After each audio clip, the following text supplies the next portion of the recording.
During my time at Transpec, I am leading the diabetes group and ultimately responsible for all of our diabetes compounds making it through the clinic and then trying to partner when we get further along. So it's been a very good experience, and I've learned a lot there. And I just had a little bit of advice to close with. The first one is to be persistent because, if you keep looking for things and keep your name out there, you will get stuff. I know today's job market can be a little intimidating, but all it takes is persistence, I think. Take on new challenges. Anything new you can do to broaden your horizons and enhance your career is very useful. And then the last one, be yourself. We heard from other speakers that it's really important to capitalize on your strengths. And I can't emphasize that enough. When I first joined Pfizer, I'm very much an introvert, very quiet, and I kept getting told, you need to be more, you need to make your team know, you need to tell everyone what the skill is and make sure they do it. And so I tried to do that, and it wasn't me, it wasn't comfortable. It did help me grow a little bit. I learned to be more outgoing and get along better in the corporate world. But a year after that, there was a big reorganization, and the qualities that management hadn't appreciated in my personality initially, the new management did. So you can't please everyone, and you can't change to try and fit into a corporate mold. You have to just capitalize on your particular strengths and your team building and the way you like to run things. So that's all.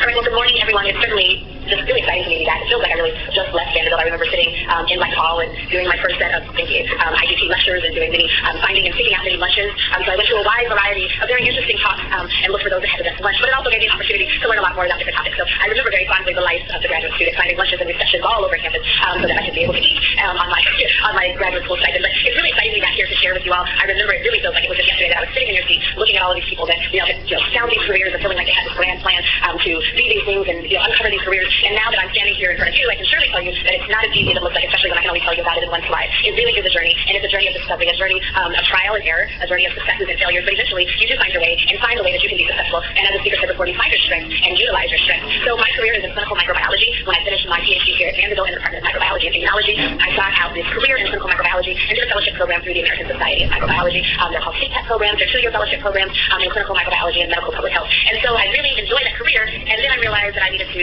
kind of tell you a little bit more about it. So we've all seen these memes, on Facebook and that kind of thing, and I thought this would be the quickest, easiest way to explain to you what I do, because all of these are kind of a little bit of a combination of that. So clinical microbiology, what my friends think I do, they think I'm hanging out with Dustin Hoffman, Rene Russo, and Cuba Gooding Jr. looking at Ebola virus. I had actually received an email from somebody asking me if I could send them a little bit of Ebola virus. I'm amazed that I'm not on the no-fly list.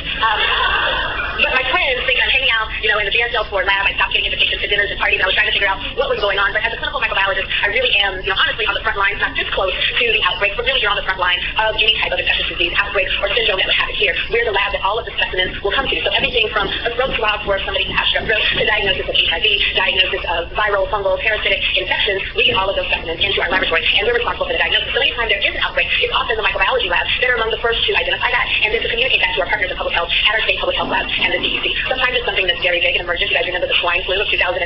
So the 2009 H1N1 influenza virus. Microbiology labs had to work very quickly to develop diagnostic tests to be able to test all of those people that came in. We had to identify are there resistance markers for antiviral therapies that we need to be able to test for and aid our clinician friends in making those type of diagnoses. So that's what I do when it comes to outbreaks. Not as close as Dustin Hoffman was. I will not get the cuts in the suit, and I hope never to be infected. Of course, that's the first rule of infectious disease is don't become infected yourself. So I try to stay a little bit farther away than that, but I am in very close contact with my clinician colleagues, and that's what my parents think I do. My sister describes my job to everybody she talks to is that I'm basically like House, which I really think I'm a little bit nicer than that. I've met some people that remind me a bit of him, but I hope it's not me. But my friends and my parents think that I'm part of House's team, and we're going and making these amazing diagnoses. It's a little bit like that, though. I'm in very close contact with clinician colleagues, infectious disease physicians, critical care physicians, pharmacists, and we work together in aiding with the diagnosis as well as understanding what therapy would be best for a patient. I often will get phone calls from a clinician that says, I've got a patient who has these symptoms and has been to this country, has lived in this region, and I have no idea what this patient has. Can you help me? Do you have any ideas? Because the clinician understands very well the symptoms that the patient has. They can go and do all of the diagnostic testing. They're responsible for the treatment. But when it comes to the infections, and especially some of the more obscure things that I have to learn and understand and work on for my board exam that I have to take, they come to me for those type of questions. And so that's really my role when it comes to clinicians. I'm there to aid and assist when it comes to infectious disease diagnosis and potential therapies, what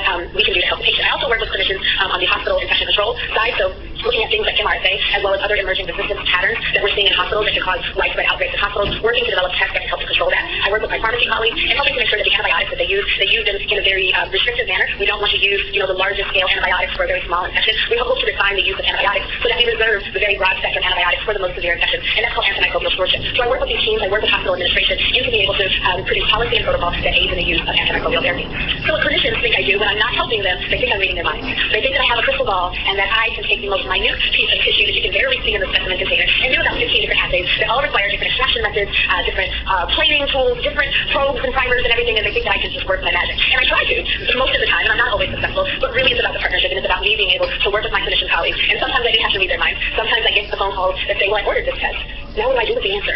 I ordered this test, so how do I treat this patient? And so my role with the clinicians also is to serve as a liaison between the laboratory and the patient, the infectious disease that the patient has, and to be able to help them to interpret the results and how they can better use those results to serve the patient. So what I think I do, I think I'm pretty much Wonder Woman for being able to do all of these things. In my mind, that's who I am, right? I'm flying through the air, I'm saving the world one bacteria, one virus at a time, right? But in reality, it's not that glamorous, but I like to think it is. And I think everybody, no matter what job you end up doing, you should love it. And if you love it, you should feel very empowered by it. And I'm very empowered by this job. It's enabled me to be able to use all of the skills that I've gained in the PhD, but I've been able to influence human health with those skills of a PhD. So I've learned a lot of clinical topics. I've learned the things I only had heard previously on Grey's Anatomy, like a Kim 7 and a CDC. And what? Right when I started my fellowship program, I didn't know what those things were. I didn't know what normal values, I didn't know what normal ranges were. I didn't understand how I could use liver function tests to be able to determine what potential diseases could be causing in a patient. But by being able to use my skills that I learned as a PhD and sitting here in your seat, sitting in my laboratory that was in Medical Center North, I think it's on C corridors where the lab was, learning using all of those skills and combining them with my strengths, I've been able to develop this career that really makes me feel like Wonder Woman, really feels like I have helped people, I've been able to influence human health with my PhD. So I look forward to talking to many of you in the later breakout sessions, and we'll talk a little bit more about my career path. Thank you.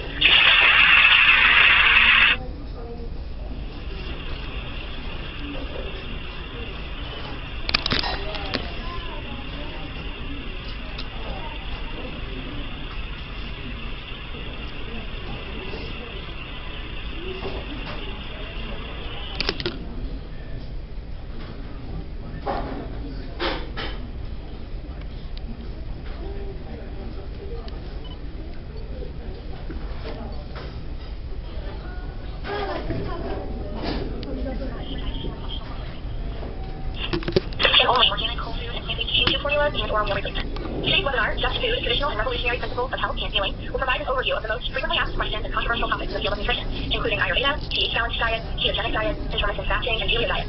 Functional formularies choose not to endorse any one type of food pattern for an entire population, and recommend that individuals check with their medical team before beginning the use of any of these diets. The information presented in this webinar should not be considered medical advice and is not intended to prevent, treat, or cure disease. At the end of today's webinar, we will have time for questions. So as you think of questions during this webinar, please type them in the chat box, and we will get to them at the end of today's session, just as long as we have time, and we'll get to all of them at the end.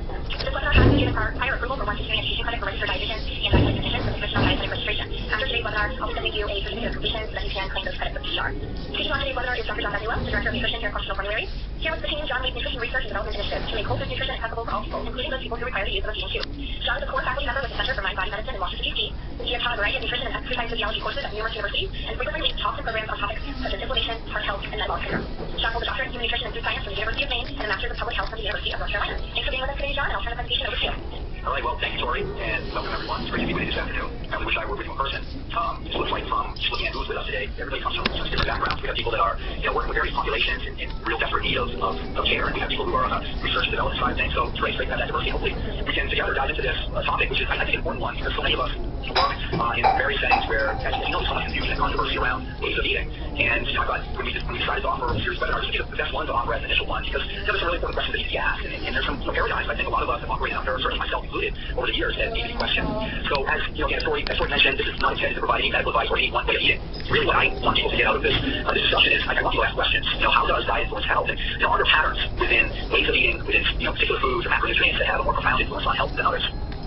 So if we were to just consider a handful of early human cultures, societies that use nutrition as an integral or significant component of how they help members within their community or in their culture to survive or overcome illness, we've got some, although very different, we've got some very old applications that have been around for thousands of years in some cases. The Ayurveda, which we'll spend a short amount of time on this afternoon, is several thousand years old. It is a way of eating that is still alive and well in India. I've had a chance to travel all through India and meet people who use Ayurveda on a daily basis to have a very high quality of health. I've started to meet more and more people here in the United States and Canada that also follow an Ayurvedic way of life, not just with respect to food, that they feel has really allowed them to thrive. So that would be an excellent example of a very strong cultural application with respect to food and other lifestyle characteristics that make a difference to some people when you talk with them. Chinese medicine, of course, has an enormous food component, and that food is also matched to individuals based on their constitution or their particular needs. This is one, as well as the next two, with respect to Greek medicine and the oldest Central African nutrition and herbal medicine that I actually have the least amount of research to share with you this afternoon. But I think it's important to at least bring these up and discuss these because they do illustrate how pivotal food has been with respect to the recommendations made in earlier human cultures, whether that would be a day-to-day menu or particular herbs that would be added to a population diet. There's a real extensive history here, human history, with using plants, herbs, and ways of eating to help people achieve a high quality of health. So if we were to take a look now, with that as a backdrop, we're going to take a look at some common ancestral dietary patterns versus the more recent widely accepted consensus. If we were to poll 1,000 physicians or 1,000 people on the streets of North America as to what is generally healthy diet, you see that there's a very, very stark contrast between the ways that early human populations, and some still today eat, whether that's looking at a traditional Sri Lankan diet or some of the Pacific Islanders who get considerable portions of their calories from fat, some cases 75% of the calories from fat for big parts of the year. Or looking at other populations, for instance, from the islands off the coast of Greece, where people eat a very, very traditional and very accurate Mediterranean diet, or to look at what that actually entails.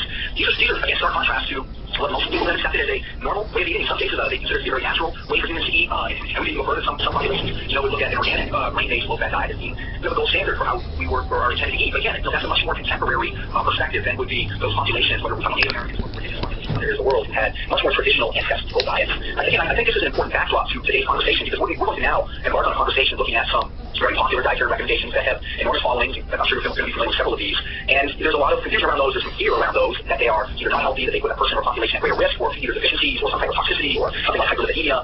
And we take a look at these, which we will in as great a detail as the clinical research and the studies provide. That's really what I want to maintain, is always that evidence-based perspective. I think that's important for all of us in our careers, our day-to-day life, the work we do. We have to have something as an anchor or as a rudder, so to speak, to keep us on track, so that we don't start to go down too many rabbit holes, so to speak, with all of these, with this infinite number of different approaches that are out there. All right, so that being said, again, 1980 established our first dietary guidelines for Americans. I was troubled because at that point in time, it could be a coincidence. It's hard to say. My grandmother always said that there was no such thing as coincidences. But in 1980, when we adopted the first dietary guidelines for Americans, we saw a sharp increase in obesity, as well as just a BMI greater than 25. Of course, by definition, is always overweight status for Americans. It certainly got, it's gotten much worse in the last few decades, in that first decade, the last 30 years. But again, if we go on the CDC data, it's really interesting to note that those dietary guidelines, which again tended to promote that consensus that I talked about earlier, which was low fat, higher carbohydrate, really staying away from things like dietary cholesterol, saturated fat in particular, as well as maybe a restriction on sodium intake, without really making qualitative differences with respect to the types of fats that may be in a population's diet, and also without enough attention to looking at the quality of carbohydrate and the importance of micronutrients such as potassium and magnesium, which we know now make an enormous difference overall in a population's overall health outcomes at any given point. So then the next question we have to ask ourselves is, how is it we've been measuring the efficacy or the effectiveness of any dietary intervention that may have been recommended for general health or a particular condition? And I think most of us, I'm certainly old enough now to have this experience, and I'm not sure others of you, but cholesterol has, in my opinion, been one of the most important or premier outcomes, measurements, biomarkers, or targets of any dietary intervention. And we really haven't seen, up until recently, efforts to gain greater glycemic control. All along the way, there's been various investigations as to what's important for weight control or weight loss. And then the one at the bottom I find most intriguing, which is longevity. And other than, the type of work put forth by Dan Wegner, former writer for National Geographic, has written Blue Zones, there really hasn't been, that much in the way of epidemiological investigation into how dietary patterns match longevity patterns. So, with that being said, I would like to take a look, if we could, again, at that initial paradigm around cholesterol. With a few slides for you, but before we get there, these are what I would consider to be those biomarkers and or outcomes that warrant much greater inclusion going forward. As nutritionists, as registered dietitians, as researchers, from whatever area of nutrition you may be involved, I would highly encourage you to look at the research surrounding fasting insulin and its use in developing a HOMA-1R score. If you're not familiar with the HOMA-1R score, it is widely agreed upon by endocrinologists, primarily in the field of diabetes and insulin resistance work, to be the most effective way that we can, in essence, capture what's going on in an individual with respect to insulin resistance and how well the insulin is working for them or against them. And to calculate a HOMA-1R score, you have to know the fasting insulin level of an individual. It then simply multiply times the fasting glucose and divided by one of two different denominators, either 22.5 or 405, depending upon which type of units you're converting this into, whether you're going to be using milligrams per deciliter or micromole. So this is a really important formula for us to understand better and how it relates to dietary patterns. And there's some really fascinating work which has already been done on this, especially around a couple of these different dietary interventions we're going to bring up here in a moment. But I would consider fasting insulin to be overall a more accurate representation of what is going on with an individual's health than total cholesterol. But again, by and large, it's not been used in any of the more general health population studies comparatively. It's really been held as an excellent chemical.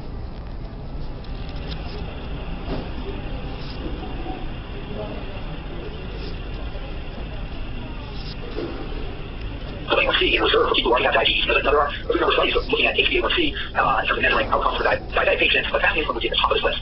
When it comes to lipids, under the umbrella of various fats and cholesterol carriers, I would consider the high density lipoprotein to triglyceride ratio to be far more important than a total cholesterol value. You really want to try to have HDLs higher than your triglycerides. We're seeing people have a ratio that's better than 1.0, and you want to keep triglycerides if you could to under 100, possibly under 80, when we really start to look at some of the details in the data surrounding that.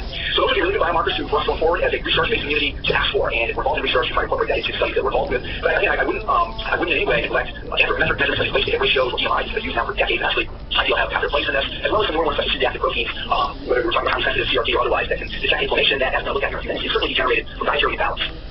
So taking a look at, this is like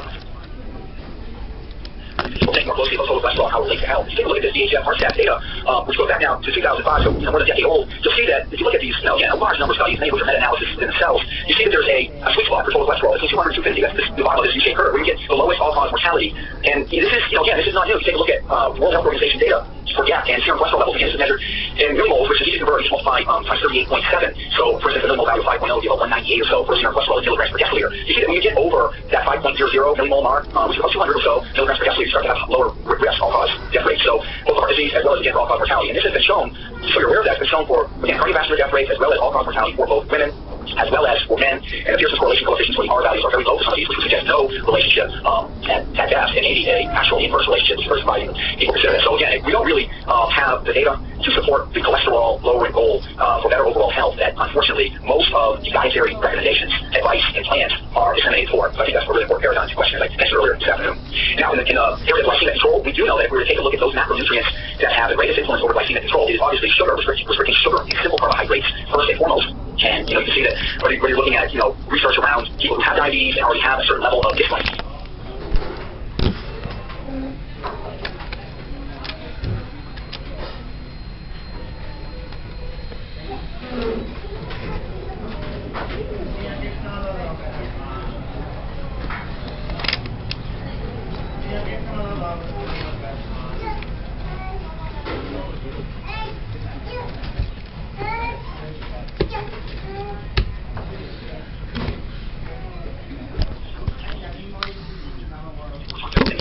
Refined sugar, corn syrup, those types of simple sugars. And in many ways, these are synonymous with the effects that they produce on insulin and leading to various levels of insulin resistance. So carbohydrates are important in a variety of different forms to restrict, is to keep certain ceiling on. And again, we take a look at those macronutrients that tend to produce, with their restriction, the greatest amount of weight loss or the best overall weight control for populations. Time and time again, lower carbohydrate, I'm not going to say low carbohydrate diet, you'll see why in a moment, but lower carbohydrate densities is probably the most accurate way that we could portray those interventions which produce the most favorable effects with respect to not only again glycemic control, but also weight loss or more effective weight management. And glycemic indexes and glycemic loads can be very useful tools. Again, the work that Dr. Ludwig has done has been very eye-opening for many people. But with that being said, the carbohydrate density is also a very important parameter with which carbohydrate quality can be measured. And it's very simple. It's how many grams of carbohydrates you get per 100 grams of any given food. And when we start to take a look at all these various methods for assessing the quality of the carbohydrates in a population diet, it seems to be where it's at with respect to the highest level of efficacy in helping people gain glycemic control and to achieve significant weight loss or better weight control.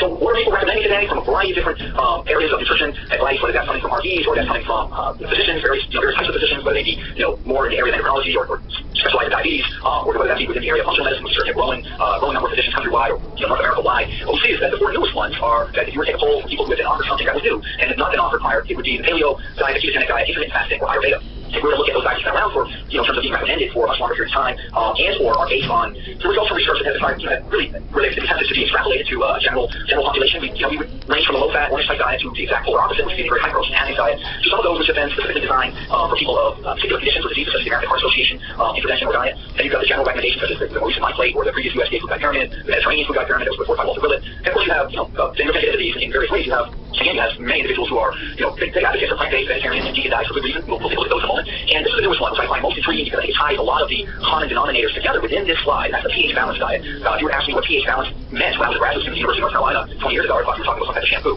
But now we certainly understand much more about what a pH balance diet, what it entails, what its goals are, and again, growing body evidence suggests that may be a good place for many of us to start from, depending on who we're working with. So, for those who aren't familiar with David Cass's work in the area of public health, he's done a really amazing job. He put together this paper along with Miller in 2014, so it's 22 years old now, which looked at some of the more commonly recommended diets, a lot like what we're talking about today. It wasn't taking a look at things like intermittent fasting or ketogenic, because at that time those diets were certainly not as popular as they are now, just 2 years later. But it did look at many of these other diets we talked about as well as the Mediterranean diet. And you know what David came up with, for those of you who know David, I've known David for a few years, working together at the Center for Microbiome Medicine. He's really taken this on. He's really a pioneer in trying to address the commonalities between, for lack of a better word, effective diets, good diets, healthy diets. He's really trying to show over the years the common threads. And what he's consistently come up with, certainly this review of all of them, indicates saying that those diets which contain the largest amount of minimally processed plant food, which have not inadvertently been converted into sugars, which have not had processed meats, which contain a certain amount of risk associated with them because of that processing. Time and time again, that is the common thread that can make any of these, as well as some of the ones we're talking about today, real viable options for populations that have specific needs or want to eat a certain way. So it's a great paper. I included that here. I'd love you to dive into this when you get a chance. You can look at this in closer detail. But again, it really comes down to the amount of whole, minimally processed plant foods, regardless of their fat content, regardless of whether they may be found in legumes or found in vegetables or found with the sugars that accompany fruits, for instance. That regardless of that, the amount of minimally processed plant material in the diet is the one thing you can say is shared upon by those diets which you tend to see the best overall measurable outcomes when you're looking at a physical biomarker or disease risk reduction. Now, the reason I like to show that slide by Dr. Cass, I also want people to understand why confusion around what an actual low-fat diet is or low-carb diet. And that makes it very difficult for many of us in our day-to-day practice to kind of read through this literature and understand that there are many limitations with respect to the investigations that are obtained in these two areas. Because in many cases, a low-fat diet is one depicted as anywhere from 10 upwards to 30% of calories coming from fat. That certainly would be low-fat. And again, depending on where that fat is coming from, that could be there could be certain risks or there could be certain levels of protection that could also be afforded in that mislabeled low-fat diet. In essence, I'm saying that 30% of calories in what is being labeled a low-fat diet were coming from some highly refined vegetable oil, which has a very high omega-6 to omega-3 ratio. That's necessarily an inherent set of risk factors that would not be found in a similar amount of fat that would be coming from something like coconut oil for olive oil. Things we know by looking at research now have much more favorable impacts on the population's or individual's health. So, and then on the same thing with a low carb diet, you see that many low carb diets are, somewhere between 30 and 37% of the calories coming from carbohydrates. And by definition, that's not a low carb diet. A low carb diet would contain less than 130 grams of carbohydrates per day. And if we calculate that, the calories, you're talking about 520 calories or less coming from carbohydrates. So for many people, that's considered less than 30%. It's 20 to 25% of calories coming from carbohydrates. Again, depending on the qualities of those carbohydrates, there could be a very different outcome with respect to an investigation that would compare a low carb to a standard American diet. Again, this is important stuff for us to consider because time to time again, we read these reviews put forth by advocates for one-way eating, whether it's high-fat Atkins or an honest diet, and they're very critical of the other diets. And they tend to pick and choose those studies which they have the easiest time identifying pitfalls within. And if you're want to compare a low-carb diet to a low-fat diet, and the quality of the fat in your low-fat diet is good, but the quality of carbs in your low-carb diet at 34% of calories are predominantly made up of sugars, simple starches, you're going to get a skewed comparison. And I just want everyone to understand that because we're at a point now when it comes to looking at research where quite often the definitions of the overall dietary intervention do not fit the criteria that we expect. So here are some, more active representations. This is how they, typically are represented. Then they're recommended by the advocates for those. So, for instance, like Walter Willett at the Harvard School of Public Health, the big advocate for the Mediterranean diet. You really look at, this typical definition, you're getting about 40 to 45% of calories from carbohydrates, a variety of sources. The fat would predominantly be from things like olive oil and nuts and seeds. And the protein is somewhere between 10 to 20% of calories, but usually about 15% on average. So that is significantly lower in terms of carbohydrate content than the standard American diet, which is going to be giving people typically 50 to 55% of calories in carbohydrate. Not a lot of details there. Some of that carbohydrate intake can be, for many Americans, predominantly refined or high glycemic. The orange diet at the top of the list here in terms of the carbohydrate content is 50% or more. The percent of calories per individual, or for those people that you look at, Dean Orange looked at there, his research center in South California. Again, you're going to find good results with many of these different interventions, whether it's Mediterranean intervention, the orange type intervention. But typically, this is really important for us to know, is that in these instances, you're comparing those typically to the standard American diet, which doesn't have the quality, the details around the quality of the carbohydrates or the quality of the fats. And that may be, why we see with a lot of these different interventions such appealing results. Now, below that dotted line, you'll see a paleo diet. This is highly variable. We want people to think that a paleo diet was always 30% of calories coming from protein, or that it was always less than 30% of calories coming from carbohydrates, because really paleo only means a few things, which is that it's absent of grain, that it's also absent of legumes, and it's absent of dairy products, as well as refined oil. So you can see that paleo diet is very high fat, or very low fat, depending upon the food that was chosen by, either the investigator or the individual in the case of an N=1 type of case study. Then at the bottom, we have the ketogenic diet, which is very restricted in carbohydrate intake. Again, less than, that's your definition of ketogenic diet, that should be less than 20% of calories coming from protein. I'd say that a more accurate representation would be between 10% of calories coming from protein, less than 10% of calories coming from carbohydrates. Again, see the enormous range depicted here, but if you look at well-conducted research in the area of ketosis and the benefits of ketogenic diet, carbohydrates have to be on 10% of total calories, calories, net carbs, so fiber would count. Protein has to be at 10% or so, or less. In fact, makes a difference between 80 to 85% of calories. So this kind of gives you an idea of where this stands. Now, I'm not including the Ayurvedic diet on this because that is highly dependent on the individual as well as the practitioner who sees a particular fit for an individual. And the Ayurvedic diet can have high diversity with respect to the fat, the carbohydrate, and the protein content of an individual's recommendations. And I also don't have intermittent fasting line, which we're going to cover in a moment, because intermittent fasting, again, can be made up of a wide variety of macronutrients and doesn't have to necessarily fit any of these other criteria. So, I would like to first discuss the paleo diet, which is sometimes often referred to as a hunter-gatherer diet. I have problems with the hunter-gatherer diet because it's easy to gather a hunter, and as soon as you put hunter on there, people tend to make associations between paleo and the diet hunting meat. Certainly shouldn't be the case. The paleo diet, again, as I just mentioned, is free of legumes, it's free of grains, it's free of dairy products. It should be my definition of what paleo is. It's first put forth, by Lauren Cordain, who's considered to be here in North America, really the pioneer in this area in terms of showing what metabolic benefits can gain by following the paleo diet, paleolithic type diet. This is what our ancestors would have seen more than 15,000 years ago before the advent of agriculture. And with this diet, you tend to produce in relatively short periods of time, some cases 10 days, if you look at some of those pilot studies that have been conducted by Forsetto, you see remarkable results in short periods of time. And again, it's for a variety of reasons, but one of the foremost reasons is that you have a marked reduction in the carbohydrate density of the diet. As soon as you start to remove bread products, cereal products, and foods that make flour, you tend to have a marked drop off in the glycemic index, the glycemic load. But again, as I'll say again, most importantly, in my opinion, the carbohydrate density of the diet. And so people tend to get marked improvements in their fasting levels, and that glycemic control is important. And they tend to see very favorable results with respect to the triglyceride HDL ratio, or the inverse of that ratio, HDL to triglyceride ratio. So again, I think that whether you're looking at this for cardiovascular risk reduction, metabolic syndrome patterns, where you're looking at that, something like weight control or weight loss. There's a reason why this has so much critical mass behind it as a way of eating. I mean, there are now magazines devoted entirely to a paleolithic way of eating or way of lifestyle. There's a considerable amount of research that I just think in the last few years shared with today's webinar, some of the more recent research papers that investigated this. But there's a growing body of evidence that, well, it doesn't have to be paleo. Some of these paleo principles really do seem to work out in human trials in short periods of time. So again, it's worth looking at as something that can maybe be combined if someone is interested with some of the other interventions or approaches we're going to talk about. It doesn't have to, as both Troy and I have mentioned, this is not intended to be a one-size-fits-all talk. It's just really trying to get us to, as practitioners, as investigators, for those of us who are interested, to ask, more importantly, most importantly, I would say, questions that surround the relationship between ways of eating, dietary patterns, and the influences that it has on human health. I just don't feel that these questions are being asked enough. Other populations that eat a paleo-type diet, there certainly are. They're being looked at by a variety of different researchers, from those in the area of diabetes and resistance work to those who are focused on the microbiome and maybe the role that the microbiome plays in the etiology of various diseases. But we look at those areas of Central to South Africa, where populations still follow a very traditional gatherer-hunter diet. There's populations in South America that also, again, have that very ancestral way of eating. And some of these populations will have modest to small amounts of dairy products and grains in their diet and do remarkably well, even with that included. So again, it is, I think, both very fascinating for us to take a look at these populations, and at the same time, I think it is also interesting to see that there may be room for hybrids here within under the umbrella of whether it's paleo or intermittent fasting. We're going to take a look at in a moment that it may not have to be all in with respect to these, that there could be room for various combinations.